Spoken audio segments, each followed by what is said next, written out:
What's going on, everybody? Welcome back to GmiasWorld, and right now we're going to be talking about Madden 23 Ultimate Team tips that you should know right now in Madden 23 Ultimate Team, because it's kind of essential, and I'm going to focus in on a specific part, and it probably will be more than 23 tips that I'm going to be giving you guys right now to kind of make you understand what's happening. So a lot of you guys are like, yo, G, your team is mad sick. You got a lot of boost. You got a lot of stuff that's going on. What's really happening with that? We're going to focus in on strategy cards. We're going to focus in on the fact that just because a card has a high rating doesn't mean that it's good.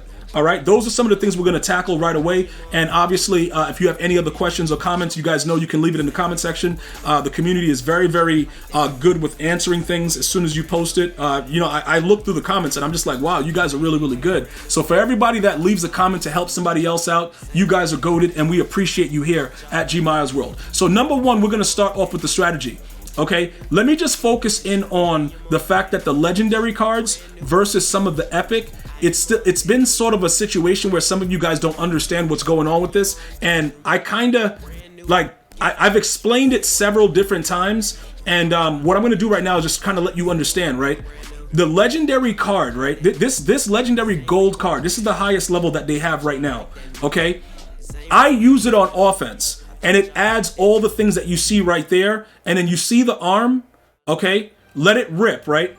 It has the arm on the side because it also adds an additional +1 throw power to the card with the one that I have right here. So you get the 3 throw power, plus you get impact blocking, you get accuracy deep, and you get the additional throw power because of that arm that's on the legendary. It tells you on the card itself what you're getting out of it right here. Like how it boosts, the QB. Your quarterback does not have to be a strong arm QB. I get that question all the time because a lot of things have to do with archetype, and a lot of you guys are like, yo, I got a field General G, it's not gonna work. Yes, it will. Just get it, and this is one of them that I recommend because it adds all that. Plus, when you get the right one with the arm on it, you'll see it. Right now, for some reason, it doesn't show it. You can see the arrow going to the right by the let it rip in the circle on the bottom right over there, but you don't see the arm in what I'm showing you right now, but the chemistries will show it to you under the equipables. All right, so with that being said, right, offensively, because I look to get more throw power, that is something that you would have to do to add to your entire QB and O-line, all those things, those attributes, right? That's what you pretty much add right there. Now, I've gotten away from the legendary strategy card that focused in on zone, and I'm going to explain to you guys now why I did that. I did it simply because the way that this game plays, zone coverage is usually pretty garbage, and you're going to get dotted. All right, so I went to ball hawk because there is no legendary ball hawk right now that adds the excessive man coverage. This gives you the most man, and it additionally adds you some zone coverage to kind of give you the best of both worlds type thing. So those are just things that will add to cornerbacks and safeties. Those are the cards that give you those boosts that you see with my cards that make it so like OP is, oh my God, G, what are you doing? That's pretty much what it is. All right, there's nothing else going on with it. There's no other secret to it. I've been talking about it all year. And a lot of you guys still ask, like, yo, G, how are you doing this? How are you doing that? But I will show it to you guys all the time. These other two are for program specific and team affinity. I actually quick sold them for coins because I didn't care. If you still have a version of a team affinity card and a program, you can still add more attributes to your team by filling up these two areas right here. If you have them, I quick sold them. I took the coins and I was going crazy at the time. I didn't realize it. I could have added additional throw power and stuff like that to the team, but I just did not do that in that situation right there. All right. So all of that I just showed you, that's a lot of tips all in one as far as the throw power, increasing, blocking, all those things. That's how you increase all those things. Throw accuracy deep, impact blocking, zone coverage, man coverage, jumping, spectacular catch. So many things you just learned right there with those two, particular strategy cards. Now, what I'm going to focus in on right now and for the rest of the video is the understanding of the inside shade versus the outside shade versus the KOs. All right, and we're going to start off with one of the most expensive cards in the game right now at corner,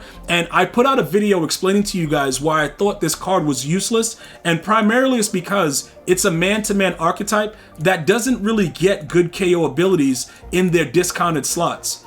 It's actually a joke because Acrobat is a completely, it rarely lights up. They completely changed the game to where Acrobat is not what it once was in the previous Maddens. So because of that, you can't expect it to do things that it used to do.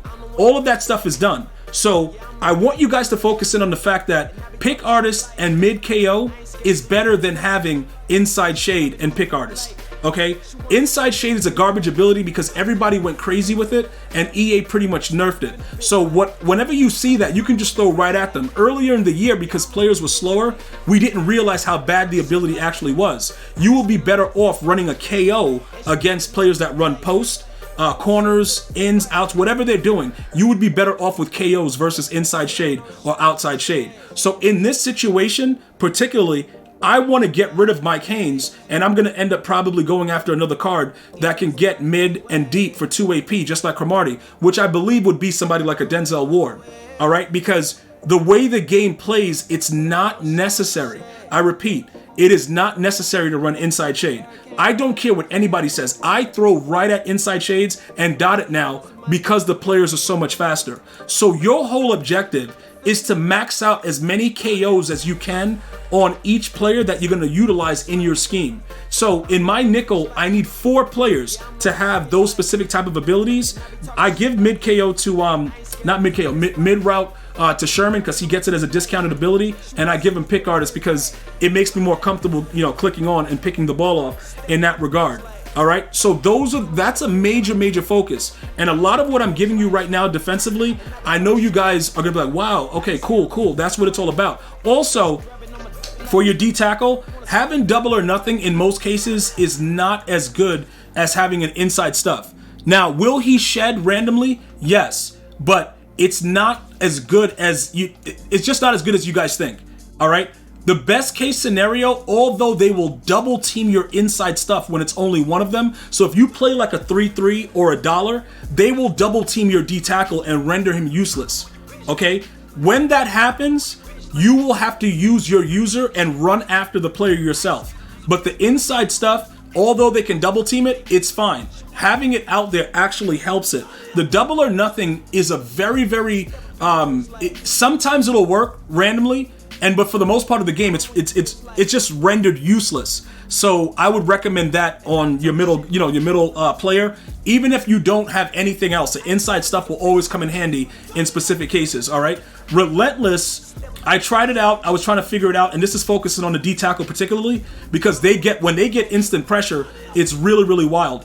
What I think is the best case scenario is probably to give them that one where they, the blitz, where the field blockers have their resistance bar wiped. Because in my experience, it made it that much easier for your players to just scream randomly, so I would recommend the blitz. And that's particularly for the D tackle.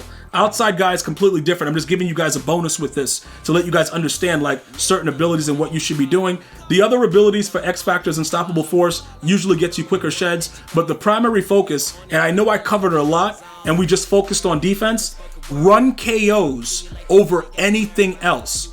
And your middle, at least one of your players should have inside zone, particularly somebody that gets it for one. Probably in a couple days or something when they start dropping the team of the week and the playoff promo, you're gonna get somebody with 0 AP inside stuff, and we're gonna be all over that. If you would like more tip videos like this, all you have to do is like the video, and you can give out suggestions of what you're having trouble with, and we will go through more tips and tricks that'll get you up and running in Madden 23 Ultimate Team. I want to thank you guys and girls for watching. Hopefully you have an unbelievable day. I'm going to see you guys soon. One love, yo.